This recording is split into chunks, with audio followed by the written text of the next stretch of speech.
Bonjour à tous et bienvenue pour cette nouvelle vidéo où on va parler encore une fois de ma dernière lecture intégrale. On se retrouve cette fois-ci pour parler de l'intégrale 1973 d'Iron Man.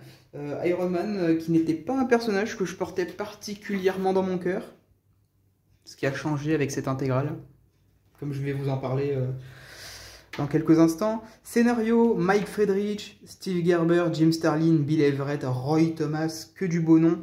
Dessin, George Tuska, Jim Starlin, Bill Everett, Craig Russell, Ross Andru, dont on a parlé dans les épisodes sur Spider-Man.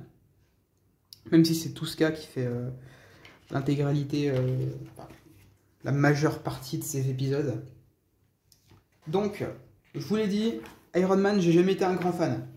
Ce premier épisode avec Namor m'a pas fait changer particulièrement d'avis, mais cette intégrale au complet a redoré le blason ou l'armure, a redoré l'armure, voilà, de ce personnage à mes yeux.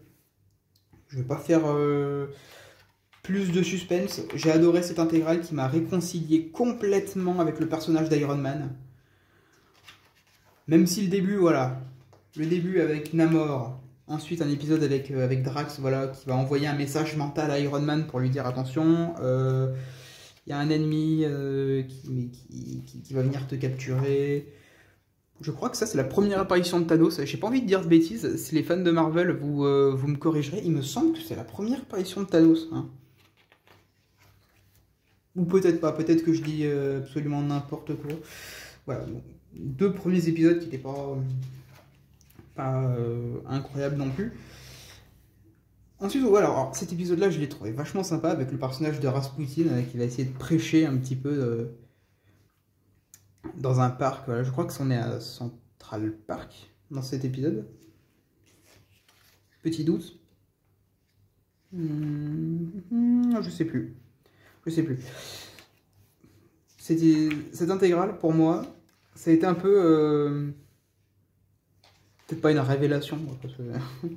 quand même pas dire ça. Mais en fait, c'est des épisodes qui se lisent particulièrement bien parce qu'ils sont pas lents, ils sont pas lourds, ils sont pas lourds en fait. Là, on arrive voilà sur ce qui est pour moi le vrai début des épisodes intéressants. L'épisode La riposte du mandarin, voilà où on se trouve avec un personnage où on n'est pas sur le mandarin d'Iron Man, c'est quoi, c'est le 3 avec un mandarin dégueulasse là? Non, non, là voilà, on est sur le vrai mandarin. Voilà. Avec une sorte de complot pour faire passer Iron Man pour un traître communiste, enfin, faire passer Tony Stark pour un traître communiste. Parce qu'à cette époque-là, Iron Man est toujours officiellement le garde du corps de Tony Stark et les deux ne sont pas une seule et même personne. Voilà. Arrivée de la licorne, également, un personnage qui est pas foufou. Mais ce qui me plaît beaucoup avec ces épisodes-là, c'est que y a de l'intrigue sur le long terme. Il va se passer un truc dans cet épisode-là, avec la licorne et le mandarin, qui va avoir un impact sur ce qu'on va retrouver dans l'intégrale suivante, tout simplement. Et ça, j'aime beaucoup, voilà, quand on a de l'intrigue sur le long terme, j'aime énormément. Niveau dessin, je trouve ça magnifique. Franchement, c'est du old school, comme j'aime en lire, ça. C'était tellement bien. Là, on va voir cet épisode avec Firebrand et sa sœur. Donc, j'ai oublié le nom. Attendez, peut-être que ça va être... Est-ce que c'est écrit par là? C'est pas machin Gilbert. Roxy Gilbert, je crois. Peut-être que je me trompe, corrigez-moi. Roxy Gilbert, avec qui Tony Stark va avoir une amourette. Voilà. Ce qui va amener au retour de Firebrand. Oh, c'était tellement bien, c'était tellement bien. J'ai adoré ces épisodes. Tant au niveau du dessin que du scénario. Quand même. Cette personne, ça m'a fait rire, ça, oui. Parce que c'est vrai qu'à New York, on va dire que t'as littéralement 15 000 super-héros au mètre carré. Ici, la meuf, elle est en mode... ici, on est à Détroit, il n'y a pas... vous n'avez pas tous les droits, quoi. Et oui, c'est vrai qu'en fait, quand on y réfléchit bien, dans l'univers Marvel, c'est un peu ça. Hein. Tous les super-héros sont concentrés dans une seule ville, quasiment. Tu m'étonnes que ça fasse... ça puisse paraître bizarre aux gens des autres villes quand t'as d'un coup une profusion de super-héros qui débarquent d'un coup. Du coup, je pense que j'ai fait à peu près le tour de mon avis en tout cas. Dessin magnifique. Ennemi peut-être un petit peu... c'est les années 70 quoi. Whiplash avec son fouet. Mais en fait, je trouve que tout est toujours bien amené. C'est ce que j'ai bien aimé avec cette intégrale. Même si on nous rabâche souvent les mêmes choses sur comment fonctionne le costume d'Iron Man, sur le fait que Tony Stark et Iron Man ne doivent pas être... personne ne doit savoir que c'est une seule et même personne, que Iron Man est censé être le garde du corps. Enfin, on nous rabâche un petit peu sans cesse les mêmes trucs.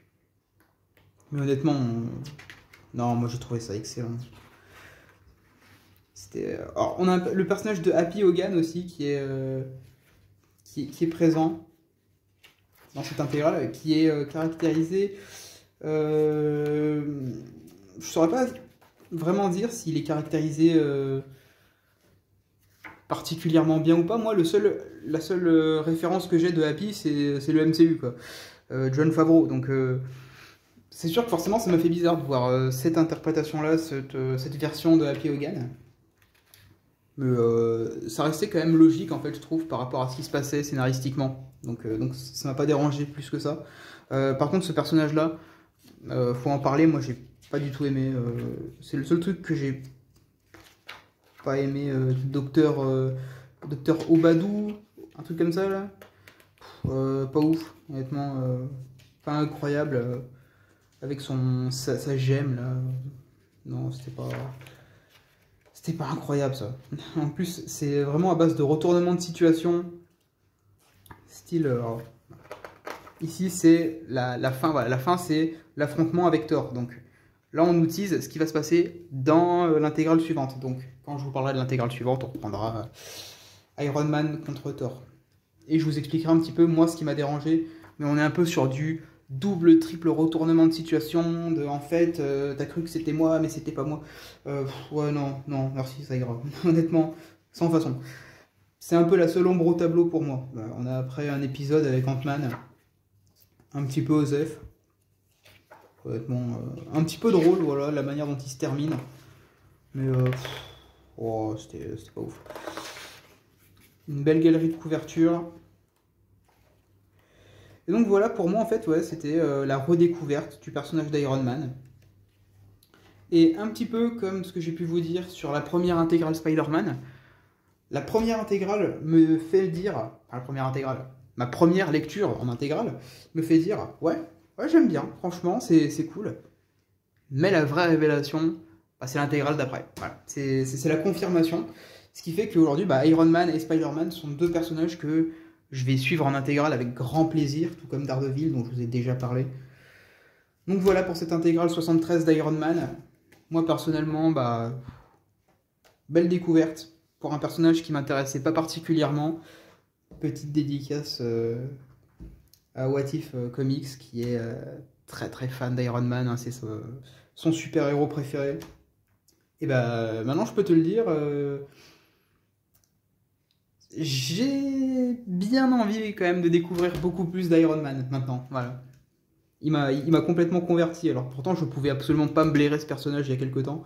Maintenant voilà, c'est vrai que c'est un personnage que j'ai appris à découvrir et que j'aime bien. Donc voilà, beaucoup d'intégrales Iron Man à venir également sur la chaîne, tout comme Spider-Man, tout comme Daredevil. Je vais vous tenir au courant de mes dernières lectures sur ces personnages-là. En tout cas, moi j'espère que cette vidéo vous aura plu, et puis je vous dis à la prochaine. Allez, ciao!